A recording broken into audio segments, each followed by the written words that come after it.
So I haven't uploaded for a few days. I have got no ideas, but if you guys want to give me ideas for videos, please go to my Discord server and just give me ideas. Please, that'll help a lot. Now, I don't know how much ideas. I'm thinking about starting a Minecraft survival series. You guys want to see that, or me playing like games? Should I play Poppy Playtime as a video?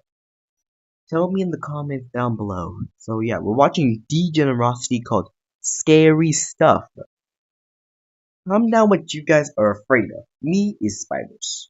So yeah, let's begin the video. Okay, why is there a timer? Boo! It's a job application. I used to be a scary child back in my day. Scary to look at and just a scaredy cat in general. Examples are, I would run away as fast as I can to my room after turning off the lights. Legit piss myself in my bed because I was too scared to go to the bathroom at night because what if a demon tries to get me? I'm not taking no chances. Some of this childhood fear still goes on me to this day. Like, I still can't sleep without some kind of light source in the room, whether that be the TV or street lights or something. Like, how do people sleep in the pitch dark? You can't see the demons in the corner of the room in the pitch black. So how do you sleep in the dark? You gotta be real crazy to sleep like that. But going back to me being a child, I was a coward. And I also watched a lot of scary things to warrant this behavior. I remember watching the end of The Exorcist and that scared the black off of me. Like literally, I'm Mexican now. Every time I saw the Goosebumps opening, it gave me nightmares. Like, that dog just got possessed! And that doll episode? How is that allowed on TV? Even someone like Mike Tyson could get scared from that. But the scariest thing I watched as a kid was that Return the Slab episode of Courage the Cowardly Dog. My God, that episode had my cheeks quivering. Like, man, just look at this. Return the slab. What? Return the slab, or suffer my curse. Imagine seeing that as a 6-7-year-old kid. That sticks with you. And even though that horrified the tidy whities off of me, I feel like that was where my interest of scary stuff started. And as I grew a bit older, in middle school, I started watching all this scary information content. You know, Matthew Santoro, Mr. Nightmare, Danger Dolan, and a whole bunch of stuff like that. And I was watching on the daily. I was so immersed in these scary videos because I liked getting scared. I don't know, maybe I'm a psychopath, but it was interesting to listen to these scary facts and stories. But now, as a 19-year-old adult, I'm a kid forever. I don't find basically anything no longer scary anymore. In media, that is. Nothing is scary anymore, but I'll go on more about that later. For now, I want to talk about scary stuff from back in my middle school. I want to make a video called Try Not to Get Scared. Please tell me if I should do that. That actually sounds kind of cool. Okay, let's days and why I found them scary in the first place. Back then, before icebergs, there were top 15 chills type videos. I was addicted to these scary info YouTube videos like it was black tar heroin. Watching scary 911 calls and most likely fake horror stories was a daily occurrence for me. You know, if they get the story from Reddit or if they say it's a deep web story, those stories will be faker than Iggy Azalea's ass.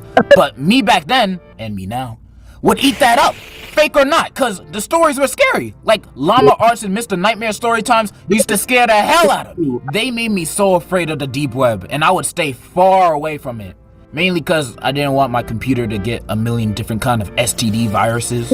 But also, I didn't want someone watching me through my screen. I was enamored by those videos. But the ones that caught my interest the most were the weirdest videos you could find on YouTube and creepypastas. I loved creepypastas. I couldn't get enough of them. Squidward Treats Himself and Ben Breathin' were big parts of my childhood trauma. The creepiness of these stories was just so unnerving to me because I ain't never heard anything like these stories in my life. Some of these stories sounded so realistically scary that I thought half of these creepypastas were based on true stories. Like the Russian sleep experiment and Gateway of the Mind scared the dookie out of me. Literally, I could feel the doo-doo leaking against my thighs. Lavender Town, abandoned by Disney, The Expressionless, Candle Cove would have me tweaking to a horrifying extent. As a kid, listening to Lavender Town would scare me so much that after listening, I thought someone would just come bust down my door. And those cursed YouTube videos would be even worse. Oh my goodness. Obey the Walrus and I Feel Fantastic would scare me to tears, bro. Cause videos like those, I legit would think they're cursed. and I would die in 7 days like The Ring after watching them. These are the videos that would keep me up at night, leaving me in a cold sweat. But the main videos that would scare me the most were the Sunshine Girl videos. Now, if you don't remember or know who this is, The Haunting of Sunshine Girl was this channel that used to post these scary ghost sighting videos. And she also had this paranormal activity series where she would film the ghost sightings of her supposed haunted house. Now, obviously these videos are fake and all, but me as a kid, I was eating this up! Like, look at this! That's a real ghost! That's a real ghost in her kitchen! In her kitchen! Really? What are you doing? Yo, you see her face? Faces aren't supposed to look like that. And she disappeared. This is as real as you can get. Now, I 100% doubt she made these videos to be perceived as real because, well, there's literally seasons of it. But me being a dumb kid, I believed everything that was shot in found footage style. I even remember believing the Smosh Easy Bake Elvin skit was real for a bit. I was a very gullible kid that had a fascination of being scared and of horror topics. And I still do to this day. I'm still scared of it. It's really hard to be a fan of this genre nowadays because nothing is new and nothing is scary. Now, we're in the modern day, and I felt when I was a kid, I was engrossed with all these scary stuff because it was all new to me, stuff I ain't never heard before.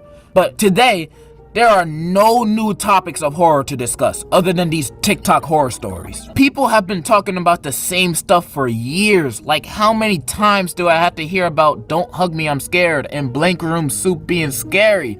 They're not scary! In fact, I used to love Don't Hug Me, I'm Scared as a kid. The story and the hidden messages used to intrigue me so much. I used to watch MatPat theories of it. And not to mention the songs were bangers, like I used to get sturdy to the Clock song. And Blank Room Soup is fake. Let's just get this over with. It's fake, bro. There's 4 different scary videos of it, and that alone should indicate that it's an ARG. Can we stop talking about these now? For the love of Allah. I be seeing these 2 videos pop up in every iceberg video. Sometimes them even being near the bottom, being at level 4 or 5. Like, why is this even in the video? And they be hyping it up like it's the scariest thing you will ever see. Like, Don't Hug Me, I'm Scared. Don't Hug Me, I'm Scared is a video series on YouTube that used to scare the living socks off of kids living in America and Iraq.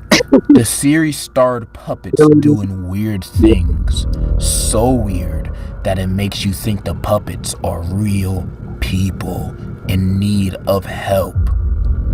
Rumor has it that if you watch the series 3 times, your father leaves you. Moving on to the bottom of the iceberg. SpongeBob, the lost episode.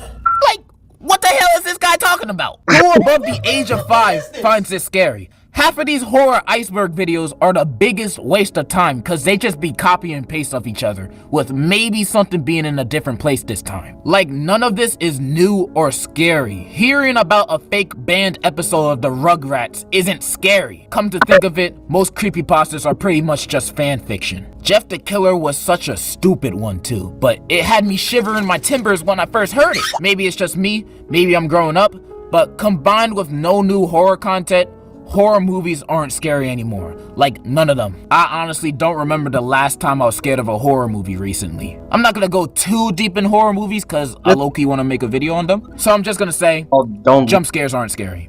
Or at least, it's not a real form of scary. I'm mainly talking about the forced jump scares. Forced jump scares are the ones that go off when nothing even remotely scary is happening. Like, a scene like this could be happening and then a jump scare happens for no reason. Hi mom, good morning. Good morning, sweetie. How was your sleep? It was fine, I guess. Mom, do you know where the cookies are? What are you talking about, sweetie? The cookies are right there on the counter.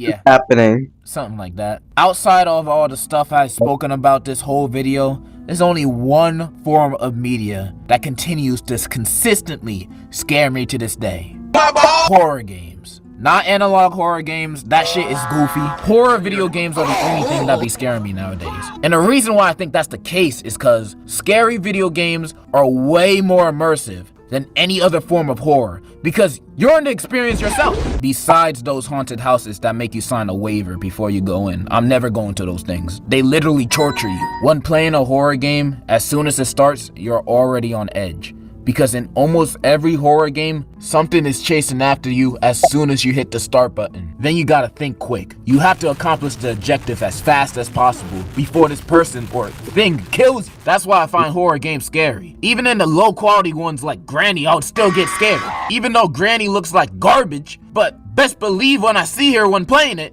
oh, I'm freaking out! Like she actually in my house! And I only feel this towards horror games, and I might be a pussy for thinking this, but when I play a horror game, I feel as if someone is actually chasing me, because I'm so immersed in the game when playing it. When I'm playing Five Nights at Freddy's, I'm checking the cameras in real life too. I can only feel this level of immersion on roller coasters too, since I'm literally spinning around 100 feet in the air. But the scariest one I've been on is specifically that 4D SpongeBob ride at Universal Studios. Why was that so scary? The pirate literally grabs you and throws you underwater, and then by the end of it, Plankton is trying to kill you! How is this for kids? And since it was 4D, water would be squirted on you, and the seats would shake, and it was so loud in there. Oh my god, this is honestly the scariest roller coaster I've ever been on. I'm not even lying. You know those videos with those crazy insane roller coasters that would legit give you scoliosis? That's like a baby horse spinny ride compared to the SpongeBob ride at Universal Studios. That's the two things that scare me nowadays. Horror games and sometimes roller coasters. And I guess hell too, but that's only second to SpongeBob. Of course I'm scared of more stuff than that, but I'm mostly talking about stuff in entertainment that's supposed to scare you. Stuff that scare me in real life could be an entirely different video. But stuff I talked about in this video, creepypastas, horror movies, SpongeBob, were all scary to me at one point, but now growing older, they mostly seem tame. And since this is about scary stuff, I want to end this on a story. On one of the scariest experiences that had ever happened to me in my life. Now before I tell it, this is a real thing I experienced back in like late elementary or early middle school, one of the two, and I was not dreaming. This was not a dream. I was fully awake. It was a summer night like any other. Me and my brother shared a room with each other at this time. I slept in a bunk bed so the room would have more space. Everyone was asleep. I woke up in a hot sweat in the middle of the night. This happens to me a lot during the summertime, so it wasn't that out of the ordinary. Usually I go right back to sleep within the next minute or two. But I also lift my back and turn my head to look at the rest of the room, just to see and hear if anyone else was awake. But when I looked this time around, I saw something very strange. I turned my head and looked down at my room from my bunk bed, and I saw my dark room being lit up by candles that was surrounding the big chair in the middle of the room. I was very confused because my brothers were asleep, so why were the candles lit in the middle of the room? Then at the doorway of my room, someone slowly entered, and I was in utter terror. A long black-haired girl in a white dress slowly entered my room. She basically looked identical to the girl from The Ring. She walked slowly inside my room, heading towards the front of the candlelit chair. When reaching the front of the chair, she kneeled down slowly and went into a prayer position. I turned around quickly and went under my covers, sweating profusely, hoping she didn't see me. And as I hid under my covers, I remember I started to hear whispers. I couldn't understand it whatsoever. I was so afraid that I hid under my hot covers, not showing an inch of skin, sweating for what felt like an hour, too scared to go to sleep.